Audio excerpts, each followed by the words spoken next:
వెంకటేష్, అనిల్ రావిపూడి కాంబినేషన్‌లో తెరకెక్కిన 'సంక్రాంతికి వస్తున్నాం చెప్తాం' సంక్రాంతికి అనుకోగా జనవరి 14న రిలీజ్ అయింది. ఇప్పటికే ఈ మూవీ 240 కోట్లకు పైగా భారీ వసూళ్లను సాధించి 300 కోట్లకు పరుగులు పెడుతుంది.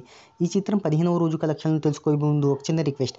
మన ఛానల్‌లోని వీడియోస్ చూసి నచ్చితే సబ్స్క్రైబ్ చేసి లైక్ కొట్టి షేర్ చేయండి. సాంకేతిక నిపుణుల రెమ్యునరేషన్‌తో పాటు ప్రమోషన్ ఖర్చులు అన్నీ కలుపుకొని ఈ చిత్రాన్ని 80 కోట్ల రూపాయల బడ్జెట్‌తో నిర్మాత దిల్ రాజు నిర్మించారు.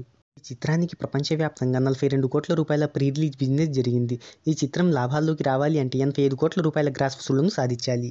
టాలీవుడ్లో నలుగురు అగ్ర కథానాయకుల్లో తెలుగు వెర్షన్‌కు గాను 240 కోట్లకు పైగా గ్రాస్ వసూళ్లతో చిరంజీవి రికార్డును బద్దలు కొట్టి నెంబర్ 1గా నిలిచాడు వెంకటేష్. ఇక ఈ మూవీ డే వైస్ కలెక్షన్ వివరాల్లోకి ఒకసారి మనం వెళ్ళినట్టయితే నైజాంలో 37.64 కోట్లు, సీడెడ్లో 16.46 కోట్లు, ఉత్తరాంధ్రలో 19.61 కోట్లు, ఈస్ట్ గోదావరిలో 12.66 కోట్లు, వెస్ట్ గోదావరిలో 8.15 కోట్లు, గుంటూరులో 9.80 కోట్లు, కృష్ణాలో 8.93 కోట్లు, నెల్లూరులో 4.27 కోట్ల చొప్పున మొత్తం తెలుగు రాష్ట్రాల్లో 117.52 కోట్ల షేర్ను రాబట్టింది. కర్ణాటక ప్లస్ రెస్ట్ ఆఫ్ ఇండియాలో 7.88 కోట్లు, ఓవర్సీస్లో 15.30 కోట్లు, ఇలా తెలుగు రాష్ట్రాల్లో 189.35 కోట్ల గ్రాస్ వసూళ్లను అందుకోగా ప్రపంచవ్యాప్తంగా 241.85 కోట్ల గ్రాస్ వసూళ్లను అందుకుంది. ఇక ఈ మూవీ 15వ రోజు కలెక్షన్ల వివరాల్లోకి వెళ్తే 15వ రోజు వర్కింగ్ డే కావడంతో ప్రపంచవ్యాప్తంగా ఈ చిత్రానికి 3 కోట్ల రూపాయల గ్రాస్ వసూళ్లను వచ్చాయి.